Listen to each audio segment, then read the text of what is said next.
thank you again for coming, and hope you guys enjoy. So, 2020 was a huge year for real estate globally, really, because it redefined what home was, it redefined what a potential working space was, and how the two automatically, all of the sudden, kind of merged together.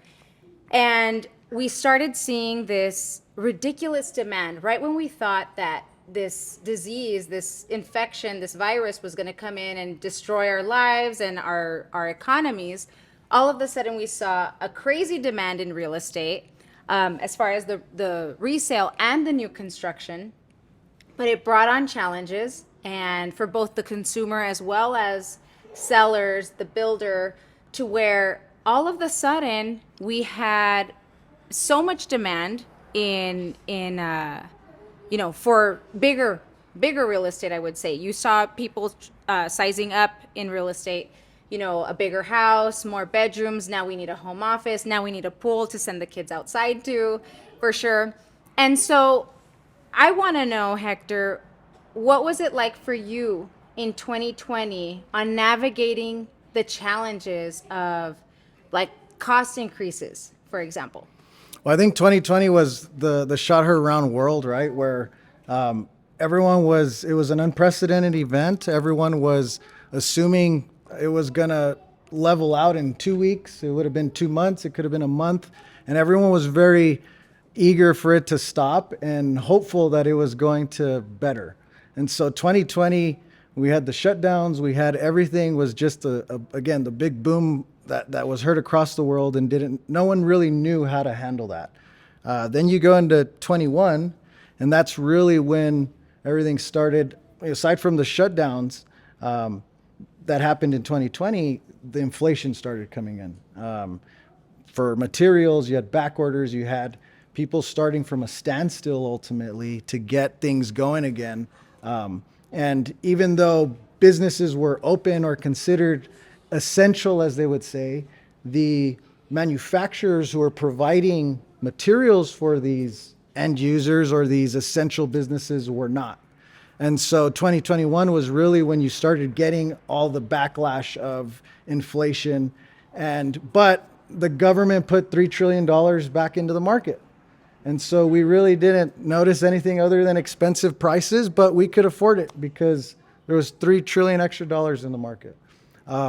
Nonetheless, the fallbacks rather were the lack of materials that were available at hand. There was labor that was not available. People were utilizing COVID, whether they were sick or not. It was used to their advantage, and so not only were buyers looking at the cost rising, but as builders and we were just talking about a little while ago, we're retailers. And so, we're just transferring costs that arises. But it was very difficult, right? Yeah. And we're still facing that. I think things are now normalizing internally as consumers, but the market is still very weary. And we've learned to adapt and realize that it's variable, and we're willing to take risks now, but and that's actually why we're here, because it stimulates another side of the market, right? What is the right move considering the variables? Is it buying new? Is it building a custom? Is it buying a resale? What are those? What is the answer to that? And I think everybody here, I know most of you personally, and I know situations individually, and the answer is different for everybody in here. There's really no, run-of-the-mill answer. And I think that that's where you and I come in as a concierge type, very boutique type, tailor-made service for the consumer. What can you tell us about how you feel where 2023 will take us? What do you think that'll look like? Well, there's definitely going to be going into that market. We're still going to be wary of the interest rates. We don't know what that future is going to hold, but the money is still out there. That $1 trillion, we've always said recessions hurt the markets, but the money is out there and it switches hands. So it's just finding where that money is and how to tap into it. Real estate forever and ever has always been the right answer, because at some point you're going to get that equity back. So 2023, I don't think is going to be any different than what we've seen for hundreds of, or tens of years with real estate. It could be down, it could be up, but at the end of the day, the answer is real estate. My prediction is that housing is going to have to adjust their inflation in order for it to be stimulated again. Every market is very different. We could be sitting in Dallas or Scottsdale, Las Vegas, and the answer is going to be different. The per capita in El Paso is somewhere near 29,000, 20,000. Just about. Household incomes are right around 45,000. And so regardless of what inflation says, you're still dealing with the target market, the market that you have in front of you. And so the only way we're going to get over that is being creative with financing, being smart on what we buy, and dropping the price. And so my prediction is at the end of the day, that has to happen, because it sends that shockwave throughout, and you'll start to see it. There's going to be less production on the ground for spec building. There's going to be just more weary investors. The interest rates will never come down. I attribute it just like gas prices. They'll go up $1, come back 10 cents, right? But they'll never be $1.50 again, like when we were, well, I can't tell my age, but when we were like 15 years old. So, I'm sorry? Younger. Well, I was, 5 years old. I was 2. You're right. No, but I'm very optimistic. I think that it's the prices will come down. You still have your money. You still have your investments. And if that's the case, just be faithful in real estate. It will come back. That equity will be back, and those prices are going to come down for you to invest back into your home. Now let's unpack 2021, for example. Some of my clients here closed in 2021. It's so weird because it almost feels like 6 months ago, our market was completely different, right? But 2021 and part of 2022 was still a hot seller's market. So what a seller's market is a market that is favorable for sellers. So you'll see a higher sales price, you'll see less concessions, more buyers wanting Higher demand, right? Yeah, higher demand. So you'll have more buyers for any given listing.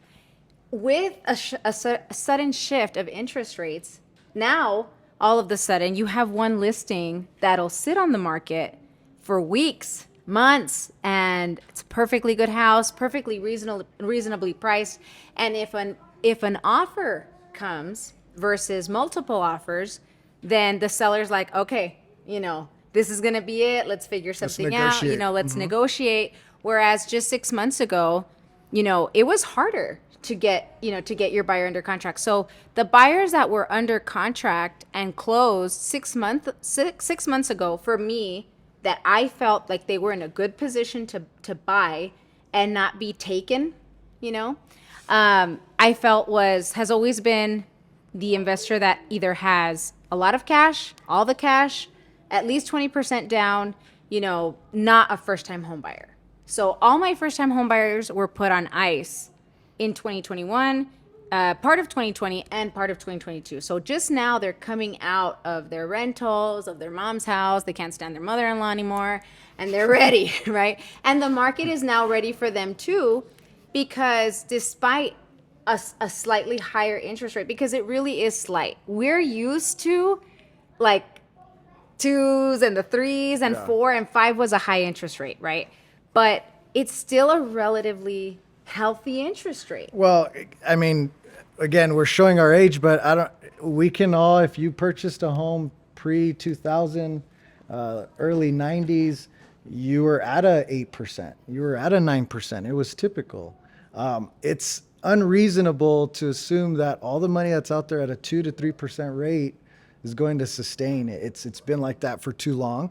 It's abnormal for what we know in our experience or our tenure in the real estate market, but it's always, there has to be interest in order for, I mean, back in the early 1900s, you were at like 15, 20s. It was totally typical. And that's just how everything's moving around. Or the Mexico real estate market, they've been at high interest rates always. They've always been at high interest rates. So it's almost like, it's obviously a very different economic Yeah. setup, right? But, they see very high interest rates also. Sure. Now, let's unpack custom and Kayton Lee, because to me, Kayton Lee has always been the holy grail, right? To me, there's no better construction than Kayton Lee. It's not because you're my client, but before you were my client, it was always like, oh my God, to live in a Kayton Lee, because it's different. It's not, everything else kind of looks the same to me. So they all have a very individual personality. So, and I feel like most of us will share that same sentiment, like my custom home, right? Like a home that is completely customized around my wants, my needs, those of my family, my kids, it's for us, right? So it's almost like reaching a certain level or like arriving when it comes to building your custom home. Buying smart, I sat in during a selection of Kayton Lee with your clients that they were going to import a family heirloom swing from India, okay? And obviously there's cost involved, when it comes to, importing and it's so special, for them. And it was so special even for us, like, oh my God, that's, it's so nice.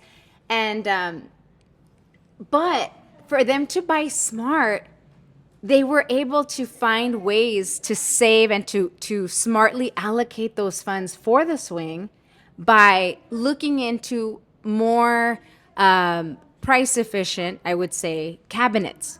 And that's where I was like, oh my God, I love it, because you can still stay within budget even if you're even if you're building custom, because you know where to spend and where you don't spend, right? So I think that's the key. Like that's the key when you're building custom, right? And that might not be the answer for everyone, but it could be the absolute solution for someone. So I think that's, great. And someone who's looking for a resale, for example, that are really like hard pressed on that interest rate. We were just talking, Aaron and I, we're always talking about like, okay, what's the next move, right? I feel like the smartest move, generally speaking, and that I think that would be a very good fit for anyone looking to buy, whether it's an investor, looking for like a buy and hold sort of thing, or a first-time home buyer or a second-time home buyer, something that works really well is a resale that needs a little work, that maybe doesn't have like the kitchen that they want or like the master suite that they want, but you spend below your means when it comes to that final sales price, and then you finance the project of remodeling, whether it's a full remodel, or a partial remodel. You finance that at 3 to 5% interest versus whatever the market is dictating at 30 years or 15 years. So those terms, that's where I think people don't understand. They think, oh my God, if the kitchen is going to cost me, how much does a Kayton Lee kitchen? Kitchens are probably going to be anywhere from 20 to 30,000. Okay. And of course you can add bells and whistles until your heart's content, and it'd be $1 million, right? But Okay. 20, 30,000 is right around the area. So one of our clients had said, well, my husband wants to wait until he has the total amount in cash for the renovation. It's like, no. Like what we want to do is we want to buy now, especially you buy at a discount, because where you make the money is really on the purchase, on how low you purchase, not necessarily how high you sell, but then you finance the project itself at 3 to 5%, and it's not a 30-year commitment. You're not going to spend the first 3 to 4 years paying only interest. So that automatically like kind of disarms people, and it's like, oh, I didn't even know that you could do that. So that's another reason why we're here today, just to kind of open your mind, and you're defying the inflation with these interest rates by purchasing smarter. And a contractor such as yourself, I think that you're very margin conscious. Like, so you know how much you're able to do so that they're not in the red when it comes to their renovation, whether it's an investment project, whether it's, their second home project, first time home buyer project. So, yeah. So yeah, we're a design build firm, and the design portion of it is not only looks and aesthetics. Most of it has to do with cost, and quality is in design.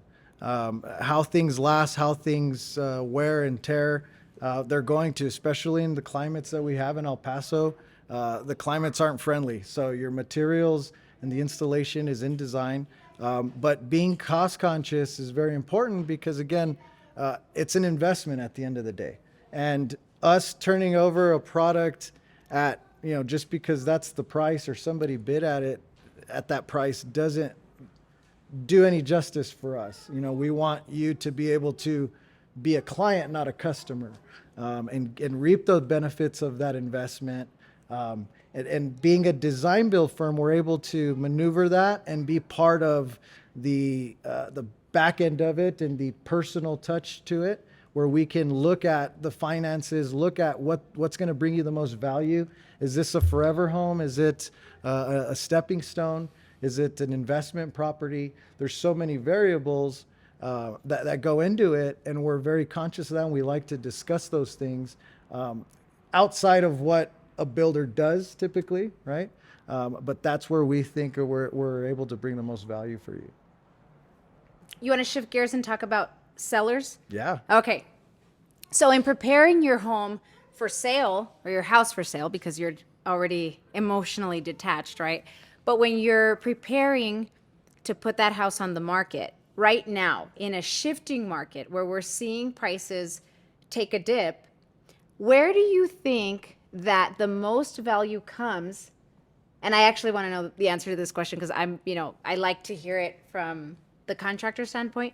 Where do you think the greatest value lies in renovating or upgrading that property to prepare it for the sale without it taking too much that you're, to where you're spending more than you're actually going to make when it comes time to sell?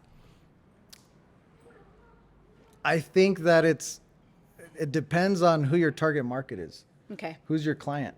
It's the reality. Are they millennials? Are they Gen Z? Are they Gen X? Are they boomers? Each one of those generations are going to have different needs and wants. And that, I think, is where the biggest bang and value for your buck is. So knowing who your target market is can be, let's take a younger crowd, for example. We're more, well, not we, right? But we? they're. I don't know about you, but we. They're. We. They're a lot more health conscious, right? Health and wellness is a lot more in the forefront. Education and so more green. So if we were talking about targeting that market, I would say windows, energy efficiency, and then a little more minimalist, right? So you don't have to put so many bells and whistles. They don't want the pretty granite. They don't want the casing and the extravagant traditional stuff. They want something more efficient, if you will. Okay. And so knowing your target client is very, very important, I think. All right. Anything else? Anything you want to share? Anything you have churning in your head? No. This is a great turnout. I'm excited to hear questions from you guys. All right. Yes, sir. As a consumer, what should you consider when either deciding to buy new or renovate your home? You want to answer that? Yeah. Okay. So whether or not to buy a new home or renovate a resale. What are just some items you would consider before making that decision? Sure. I don't think renovation is for everybody. It's let me put this into perspective. You come home at what time do you come home after work? 7. And you have a little bit of dust everywhere. We have dust curtains everywhere. You have floors have been demolished. You're stepping over stuff. At the end of the day, it's invading, right? And so if you're not prepared, or if you've never really gone through a long-term renovation and you're going to be in the home, I would reconsider purchasing either something smaller or new, something you can renovate before moving into the home. Yeah. Because it's an experience and that experience can only be realized if you've gone through it before. We're adamant at talking in the honeymoon phase about those instances because, you know, when we're talking about how beautiful and we see the renders and the finished product and we have this idea of what it's going to be, that's what we call the honeymoon stage. But then when you're 6 months into the build, and again, you come home at 6 p.m, you just want to kick your shoes off, and then, you know, you got somebody over there still at it with the jackhammer, and it can get very, very stressful. So I think, again, it's particular to how you maneuver, and then also how you're buying. We were talking about it just a little while ago. There was a really huge spike in prices, and so now it brings it into like the used car market where people are upside down with their home. And so when they're trying to resell, yes, it's not a reasonable price for the market, but that's what they paid for it. So they have to, that's what they're in it for. And so that would probably not be a good buy, whether it's new, used, or we have to renovate it or not, unless you're going to keep it, right? Same thing. Are you going to sell it? Are you going to stay there? Are we looking to build a family? So I think those things are where you would come in. In our case, we would have a discovery meeting. We'd sit down and talk about these things. What is it that is important to you? What is your ultimate goal? So that we can back into that situation for you in the best way. All right. Does that answer the question, kind of? Yeah. Long answer. Next question. Yes, ma'am. For the prices going down, how far back we went for the time where the prices were the same? How long will they go back? Yes. Like before we see prices like pre-COVID? No. Like right now, that the prices went down, Mhm. how far? ¿Cuánto bajaron? How back? It was really the material only. The labor is still, it's subjective and that's human based. Like I said, everything's on the retail, like the materials, you know, they're commodity based and that'll kind of push those numbers. But when it comes to labor and you have subcontractors and vendors kind of creating their own market for that. So the materials have pretty much stabilized. They're still up, say 5-10%. But the labor is just very, it's very variable. So to know exactly where it's at, I don't have that answer. I'm sure we can research it, but it's still nowhere near pre-pandemic numbers. Yeah, That's for new construction, but for resale, it is more drastic. So just to give perspective, I met with a lady who's wanting to sell her home 3 weeks ago. She waited 1 week to list. Originally, I told her that we would list and sell at about 144 a foot. Okay. And in a week's time, when she came back into the office, I always run about 3 CMAs. So one initially before I even look at the house, and then again when I'm at the house, and then right before we list, I run another CMA just to see how we're doing, just to make sure, because, you know, human error or whatever. So I like to do 3 CMAs for each property. And in a week's time, a house had gone on the market around the corner, same square footage, better paint, okay, better paint than my listing, at $109 a square foot. From 144 to 109 in 1 week. And she was like, I don't want to list yet. Like, I'm trying to wait till January. And I'm like, lady, you got to list now or else, because prices are shifting so quick. So for buyers, right now is a very nice time for a buyer. It's like, oh, it's a relief from, you know, how hectic it was at first. You know, it's like, you're qualified, go. And you put in your best offer, you know, into whatever house. But now it's a much more relaxed approach, you know, to where it's like, okay, let's go. Okay, let's sleep on it. All right, let's pray about it. All right, let's call our dads and like have them come and take a look at it, you know. And there's still a demand, but it's not what it used to be at all. but the prices are different. It varies between neighborhoods. It does vary between neighborhoods because you still have neighborhoods that are highly desired, that if something goes up on the market in any market, a buyer's or a seller's market, it's going to go fast because everybody wants to live there, right? I think that would be like the exception. But if not, prices are dramatically changing. And that puts you as the buyer in a really good position. If you go conventional, if you're putting a little more down, you're the only, well, you might not be the only buyer bidding on that house, but you're in really good shape if you're buying right now. Really good shape. Yeah. And for sellers, if you have something, to sell, and if you want to sell it in the next 5 years, you better sell it right now. That's what I think. No, I think you're right. Ultimately, there's a standoff going on, right? Sellers are not wanting to put their house on the market and not see the drastic numbers that were happening last year, and buyers aren't really willing to pay for those numbers, and so everyone's just standing off. So that said, I think the people who are in the market who are selling know that, and so they're willing to negotiate and make a deal, while everyone else is going to hold off.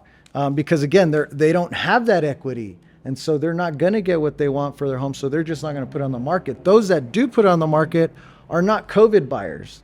These are people who own their home outright pre-pandemic. They've owned their home since 1995.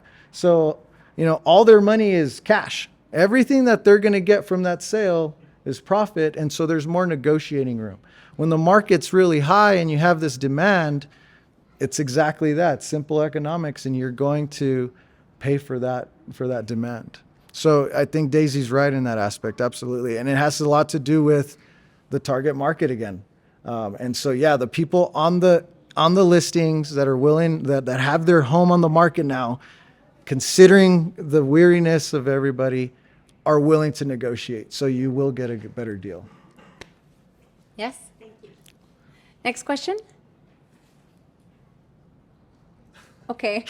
we know who got A's in school. Yeah. What are some incentives, if any, for a first-time home buyer or any programs that people want to see purchase a home? Okay. Well, luckily, we have some lenders in the house that could explain all the ins and outs as far as what the incentives are financing-wise. There is a program that is down payment assistance that I like to stay away from. I like my buyers to stay away from, just because if they're thinking of selling, in the next I like the 5-year mark. It's the 5-year itch. So if you're thinking of selling in 5 years, I personally don't like the down payment assistance program. I think that it comes with higher interest rates, and it's just not a smart way to go. But outside of financing, I would say if you're looking for new construction, and I would probably say anything under like 300,000, right? Mm-hmm. Anything under 300K, because you have more builders building in that budget for sure. Kayton Lee is different. They're custom, right? So it's a completely different ball of wax. But if it's a first-time home buyer or any buyer, I think looking beneath that $300,000 mark, you see a lot of competition, especially at the end of the year, where builders want to just get rid of their inventory. So right now, because the interest rates are higher, you have more builders that are willing to help you buy down the interest rate. And that's a new thing too, even with sellers, the closing costs that were once as concessions, now it's being contribution for buying down the interest rate. I'm not a lender, okay? I will disclose that right now. But I have a lender, no monies. Oh yeah. But the lenders can tell you exactly how much it costs to buy down your rate, what difference that'll make on your payment. So I recommend 100% more than a down payment assistance. I say go for something that'll help you buy down the interest rate. So that I think is a really good incentive. And also traditional closing cost help is still available also, and it just depends on how you negotiate. I like negotiating in 3 steps. And first of all, I try to behave, being very nice with my initial offer. And, it's not super hardball, coming in, asking for everything. But I want the buyer's offer to be accepted at a reasonable price. That's my goal with as we submit an offer. And then we negotiate as part of that initial offer your option period.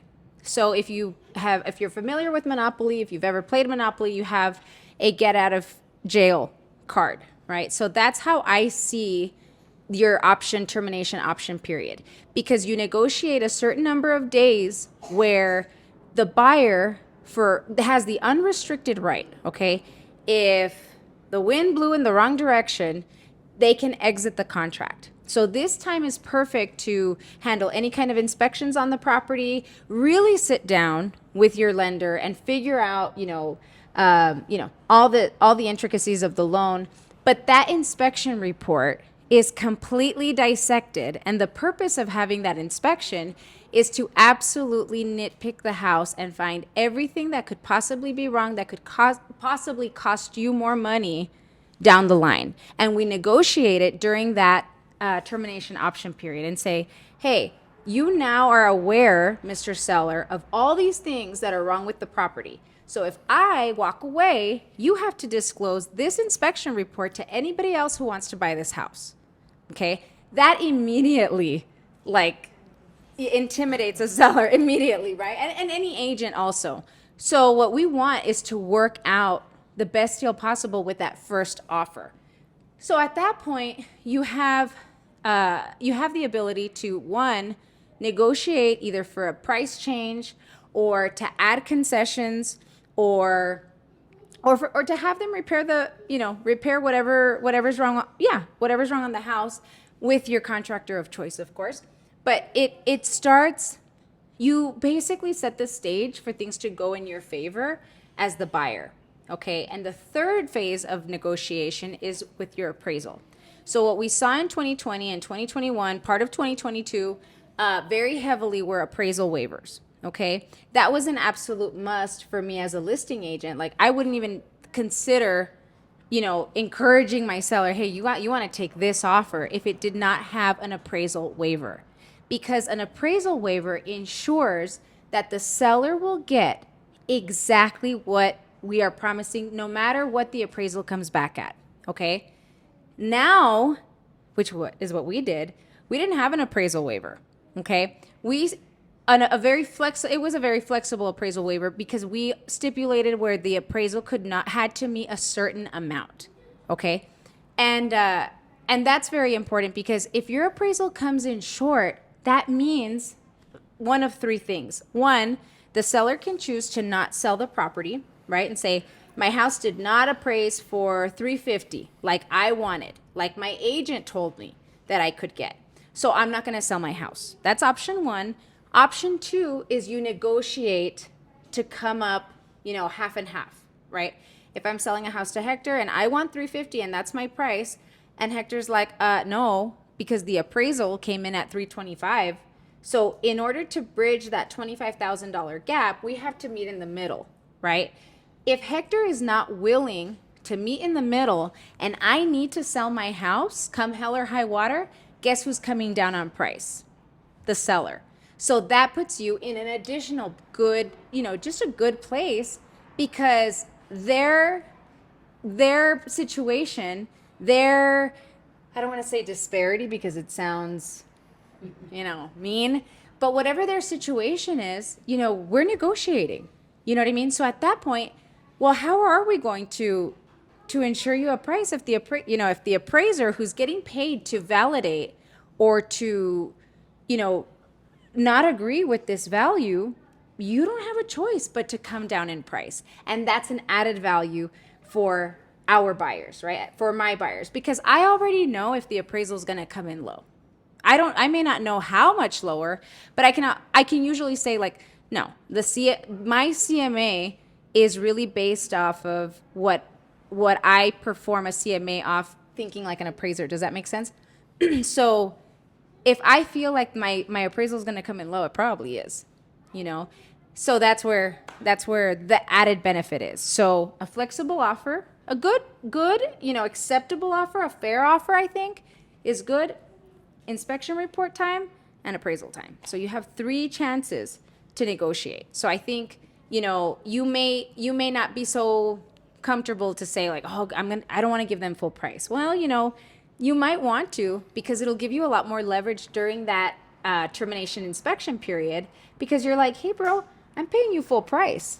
Like, I'm not trying to nickel and dime you, but all these things are wrong with the house. So that, it just creates a better conversation when negotiating, for sure. Well, and touching on the buy downs and closing cost, that is going to give you more value as a buyer because it's now equity, as opposed to buying down the interest rate and paying a higher price on the sales price of the home, because you no longer have equity. The interest rate can be adjusted. It could be refinanced. There's a lot of variables when it comes to the interest rate. The sales price, once you've paid for that, that's really where you're at. So if you can negotiate the price down as opposed to having that seller contribute to your closing costs, you're at a higher benefit. Mm-hmm. Yeah, for sure. And for those of you who don't know, if you're financing, you are more than likely going to have an appraisal be absolutely required by the lender. So there's going to be an appraiser, and the appraiser is part of your cost as a buyer, but it's an absolute non-negotiable of the bank. So if you want financing on a house, there's going to be a third-party appraisal for sure. Next question. Yes, sir. For home buyers that actually want to remodel, what is the areas that you guys have seen in the industry that truly give you value when you remodel the house? Is it like the kitchen, the backyard, or master bedrooms? I would say, well, first I would say areas like good neighborhoods to remodel in. I think would be like Cielo Vista Park always does well. Like if you purchase a house in Cielo Vista Park and it needs some kind of, remodeling or something, and then you decide to sell it, any dollar that you put in as a remodel to Cielo Vista Park, Kern, Mission Hills, and I would probably say either one of the country club neighborhoods. Those, like off the top of my head, those do the best. And I think for resale purposes, is that what you're asking? Or like if you're a homeowner and want to remodel this as Kayton Lee, Okay. what are like the areas in your own home currently you try to remodel that bring you more value when selling? Is it like Yeah, where do you... Are you want me to answer that? Okay. Well, I think that we cater.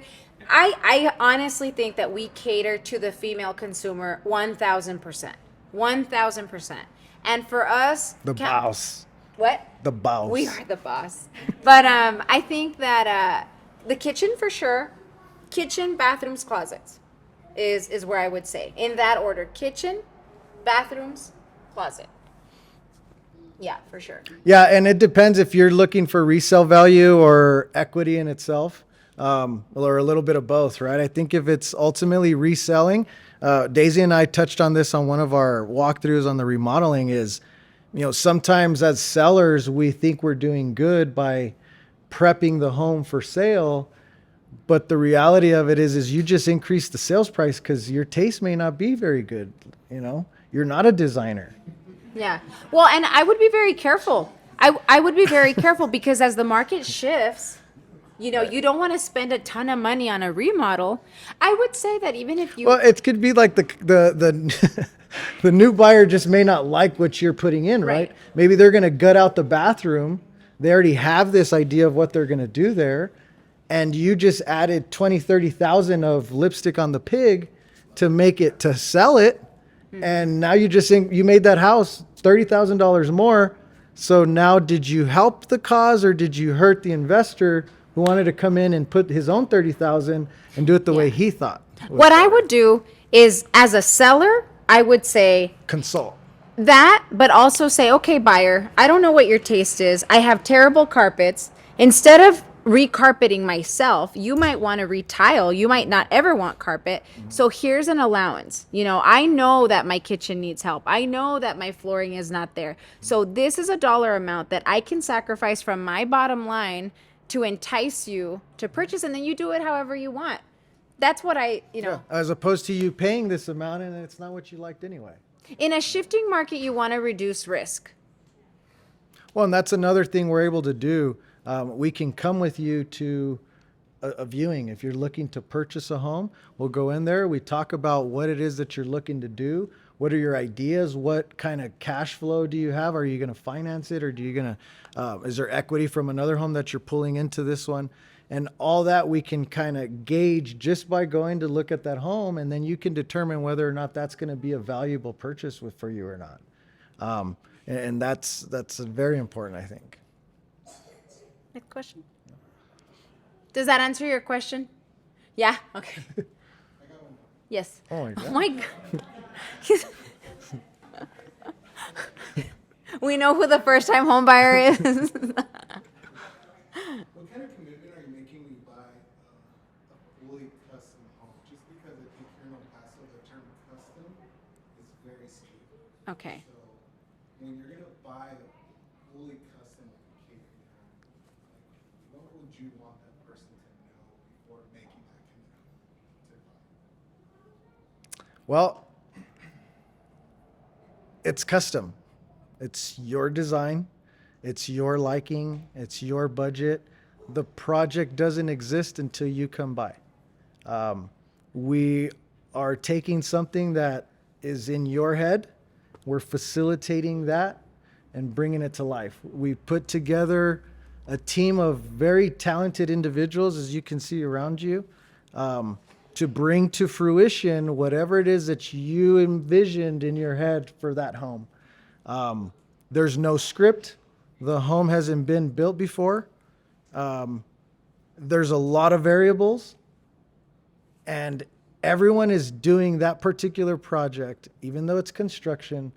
Every single project's different, and everyone's doing that particular one for the first time. When you go and purchase a non-custom home, or a spec home, a speculative home as we call it, those homes have been built hundreds of times. The design flaws, how it lives, a custom home is gonna be in a certain lot. It could have angles. It's gonna have a lot of different materials. It's gonna have higher end materials. Let's take marble, for example, is not going to take the same amount of maintenance as a standard tile. And, if you drive a Mercedes, see a lot of good looking people in here. I'm sure there's a Mercedes out there somewhere.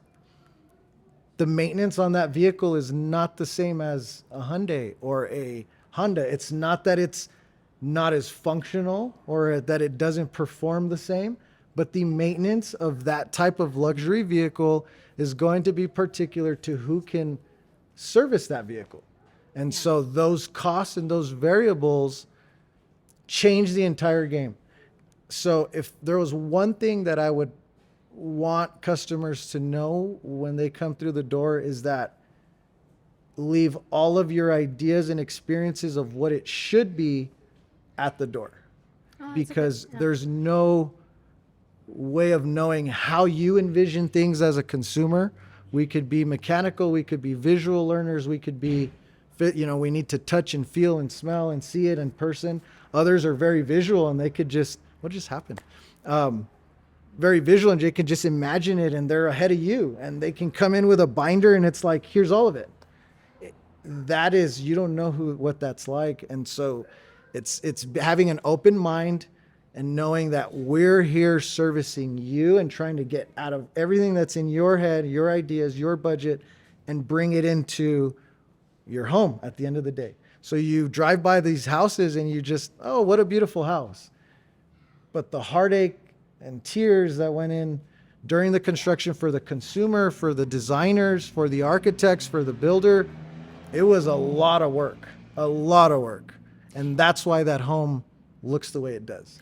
I will add that sometimes custom is not the way, or is not, just because it's custom doesn't mean you should do wacky things with the house. Yeah. Which you see very often in new construction, especially as a realtor, when you see resale custom, is sometimes you see these magnificent works, right? Where it's just like, oh my gosh, yes, of course. Like, this makes perfect sense. What a great idea.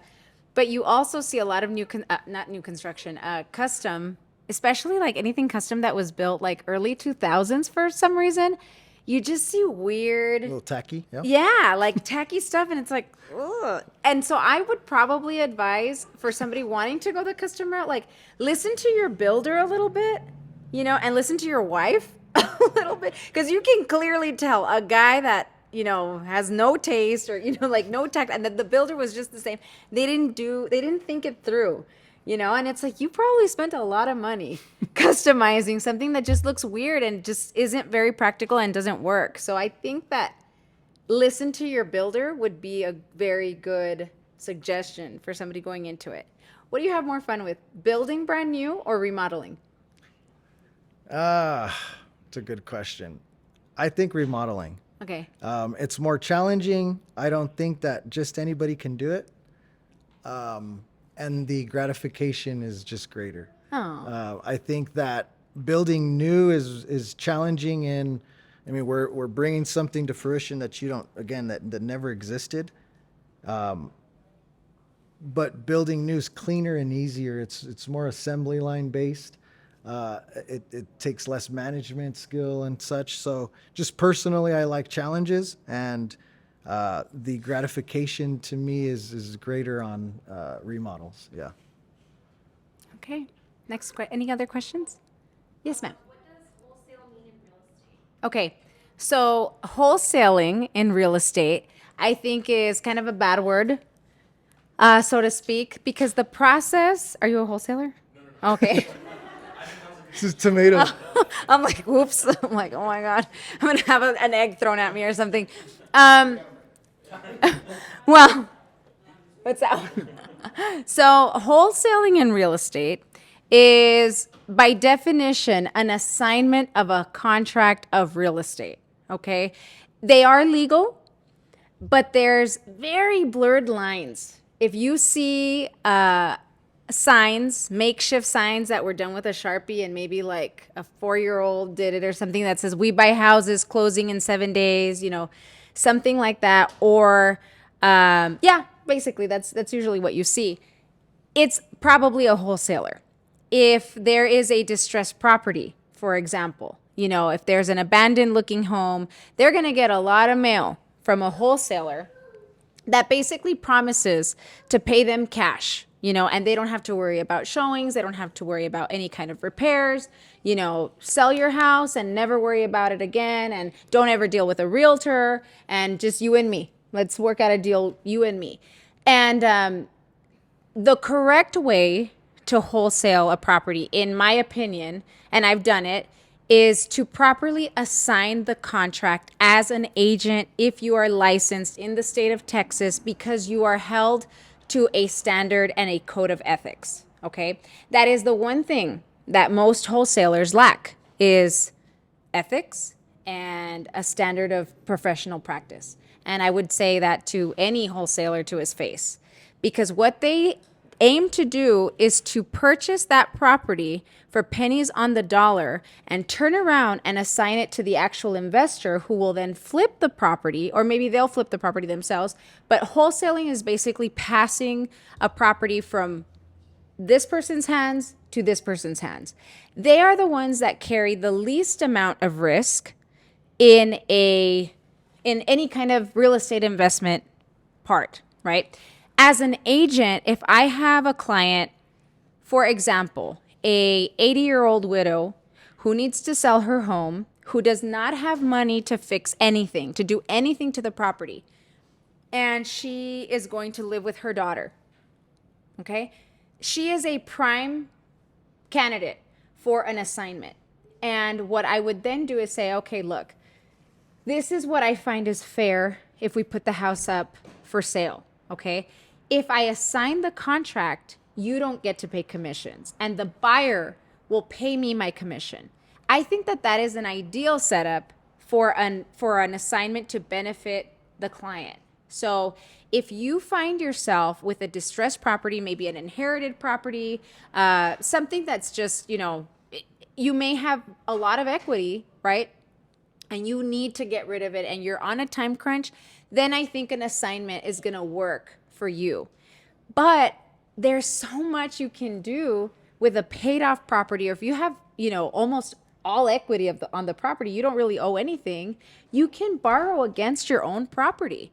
You can borrow against your own property, have a contractor within the margins, allowed, remodel it for you and flip your own house. And that is exactly how you defy inflation with your current equity. And people don't know that. They just think like, okay, somebody has to pay me a dollar amount. You're sitting on the dollar amount right now, even if you need new windows, even if you need a new HVAC, and there's so much you can do with a home equity loan, with a remodel, a third party loan to be able to remodel it. And then you're the one flipping your own house. That's the safest, lowest risk, I think.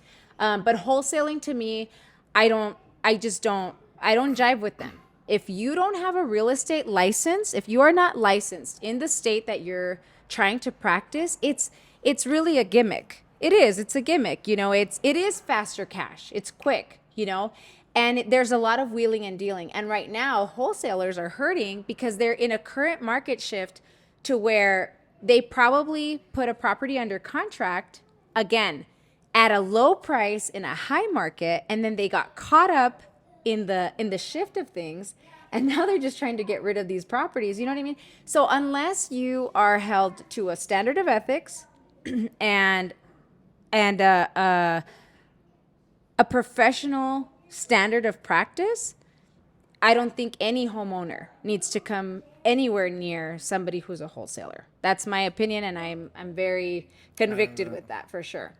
Yeah, so they basically will they wholesale the property. They'll take it, give you 150, turn around, they know it's worth 180. That's where they get paid, and they may have somebody lined up. I'm a little with Daisy on who you're dealing with, but I think if you're on the buyer side, at the end of the day, it becomes a function of what that price is, whether they're wholesaling it or not, and you have someone like Daisy representing you and they can protect you on that end. And I think it's gold. And then touching on what she was saying about, let's assume that you're trying to sell your property and you have a lot of equity, but you don't know where to put that value in, what's going to give you the most bang for your buck. You can also do what builders or anyone else does. It's just, again, it's thinking outside the box, but you can pre-sale the renovation of your home. So you can make renders, we can make plans and say, look, this is the plan that we have for this house. This is what can be done with $100,000. That's a great idea. Right? And you can even do it yourself. We'll remodel it. It'll look like this. We'll put you on contract. We're going to need some earnest money. We're going to need some skin in the game. We'll have an agreement. We initiate the remodeling, and their loan or their financing, whether it be cash or however they're doing their financing, is going to take care of that renovation. And so then now you're making money with the equity that you would make otherwise, but you don't have to do the project ahead of time, which is really what's scary and weary, right? What if I go in there and I invest all this money and the market crashes, right? So if you have a pre-sale contract and the buyer is willing to take that property within these confines, now you've eliminated that risk. Yeah, it's a great idea. Anybody else? Any questions? Yes. So for new investors, what would you tell them is the riskiest factor when you're going into an investment? Is that for you? Is that for him or is that for me? Okay. Okay. Fortunately and unfortunately, there's no way to tell, right? Fortunately, meaning you could be right on the brink of it being COVID season and your home just went up twice the price. Or tomorrow the market goes down again and your price goes down. Investing is always going to have that risk. It's doing the thorough research and giving you the due diligence, as they call it, right? And that's really all you can do is make sure that all your I's are dotted, your T's are crossed. You're making all of the right consulting moves. You're getting all the right information, and your ducks are in the row. And having, I think, an escape plan. So what those risks are, it could be variable depending on what your situation is. If you're cash heavy, there's different risks than if you finance a lot. Do you have a lot of equity in your current portfolio? Is it a new portfolio? So there's a lot of different variables, but nonetheless, if you do your due diligence, you're hedging that as much as you can, right? I think for a new investor, I would say to keep it low risk. I think that, let's say that you have a home, right? And you have your only home, it's your primary residence, and you want to branch out and invest. I would say that as little out of pocket as you can do is probably going to be the best thing. And if you can float the challenge of a repair, the challenge of a tenant that couldn't make that month's rent, if you have like a 6-month reserve, I would say for that extra property, for that secondary property, that would put you in a really good position so that come what may, you're good. Yeah, cash flow. Yeah, Is so- knowing that you'll have that cash flow, whether it has to be rented. Let's say the market goes down and you have to hold that property. Worst case scenario, if you rent it, does it cash flow? And that alleviates a lot of that, right? Now, yeah, and one thing that I really recommend is instead of homes, if you're looking for an actual structure, I would probably say, come on in. I would probably say a duplex is so good. For me, I love duplexes. So if you move into a duplex and you live in one side and you rent the other side, you're creating two streams of income. Well, not two streams if you're living in it, but I'm saying, if you have a duplex outside of your primary residence, you have instantly two streams of income. That's one thing. But I also think that the lowest risk possible would be land, because you don't have to maintain land, at all. So even if it's Land leases are huge. yeah, Yeah. a tiny piece out in the boondocks, and you buy it, your taxes are going to be nothing, first of all, for a long time. And as soon as you're actually paying taxes on land, you're going to have some interest. That's more than likely that you're going to have some interest. And I love seeing examples of my clients becoming the bank, and they collect the interest. And instead of them paying the interest to the bank, they're collecting the interest. 9% for 15 years. That's a lot of money over time on a tiny little piece of land that You don't have bought. leaks, you don't have Yeah. roof problems, you don't have a You don't have tenant who anything. doesn't. So I you know? think that is something. One of my clients, she inherited a piece of farmland, like on an amazing intersection in Socorro, and I'm like, dude, like, okay, it's time to build a storage unit. I mean, anything that they want to build, or if she wants to do a land lease, I mean, it puts her in an amazing situation. But if you're looking to buy something, you say, I really don't have a whole lot of money. I don't have a whole lot of money, but I want to do something with the money that I do have.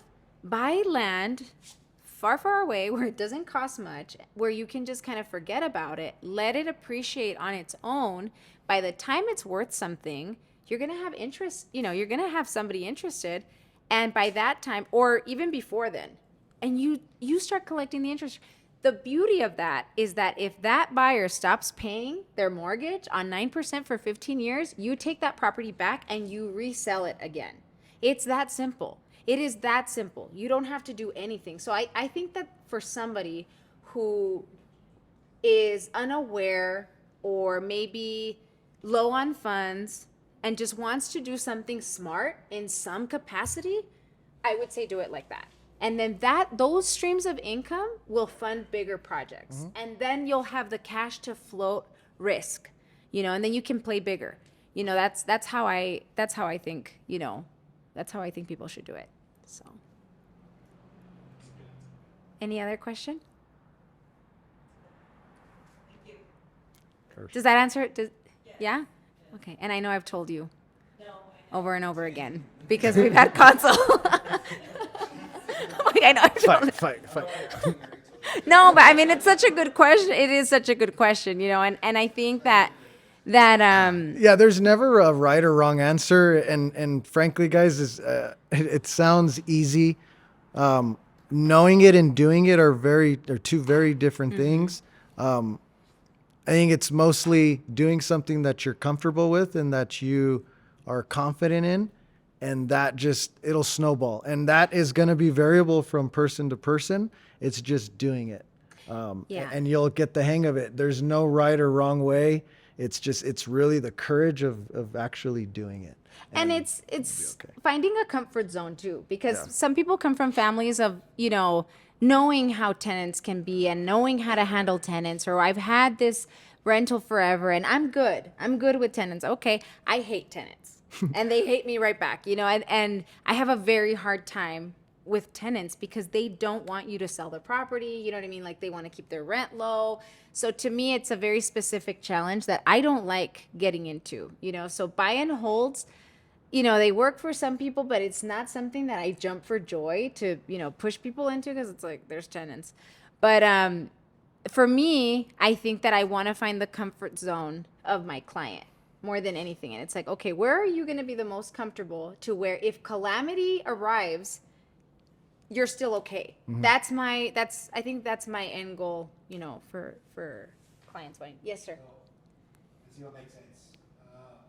What's the price range you guys would consider is smart way to go as far as buying a property as an investor to keep it as a rental property? As far as, or is it better invested in just resell? Well, Like we have a property in Nigeria with our neighbor. yeah. So that house or that type of property probably runs anywhere from $200,000 to $300,000.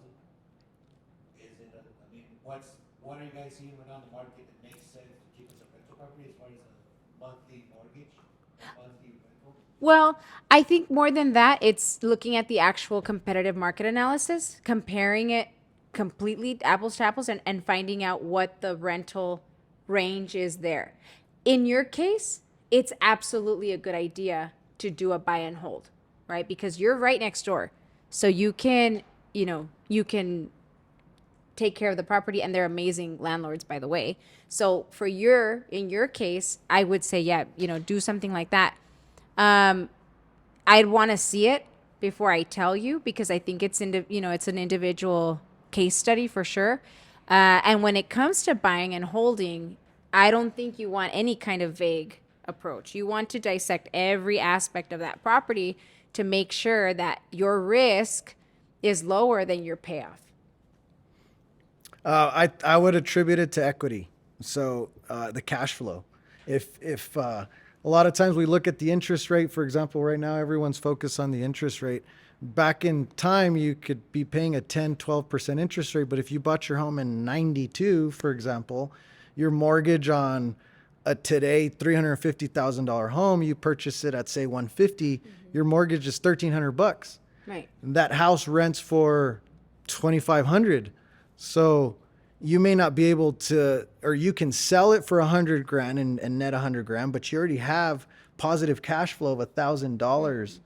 So it really depends on the equity, on what your positive cash flow is, because it's still a business. If you're netting 30, 40%, what business nets 30, 40%?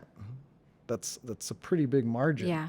So it's just a function of being able to build off of that. Now you can take that equity. Now the bank feels comfortable because your debt to income ratio is very different. Your debt ratio is different.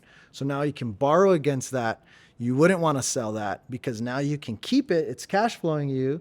Refinance it. Now your payment will go up. If you're netting 1,000, now you may only net 500, but now you were able to go and purchase another property, right? Whereas if you can only pull what you have in it, or if it's the market's starting to turn down real quick and you haven't renovated or something, well, yeah, let's get rid of it. So it's time specific, and equity to me is typically the answer. I think we have a visitor. I don't know who that is. Oh, Come on in. hi. Any other questions, guys? No? Okay, well, there's more snacks and more booze. So thank you again for coming. If you have any other questions, feel free to reach out to Hector or I. There's some lenders here. There's a real estate attorney here. She's very nice. Taffy's back there. So really, if you have any questions, any specific questions, if you'd like a one-to-one consult, you can just kind of tap us on the shoulder. We can, figure that out for you. Or if you're watching, you can send us a DM and we would love to get in contact with you and schedule your first consultation. Yeah, like, subscribe. I've been wanting to Like, do that. like I and saw my subscribe. daughter do that when she was little. I just like, subscribe, click follow. What is it? Oh yeah, hit that notification button. Yeah. Hit the notification button. Okay. Like, subscribe. Yeah. Oh, Little Crubs. Like, subscribe. Thank Thank you guys. Awesome. Thank you.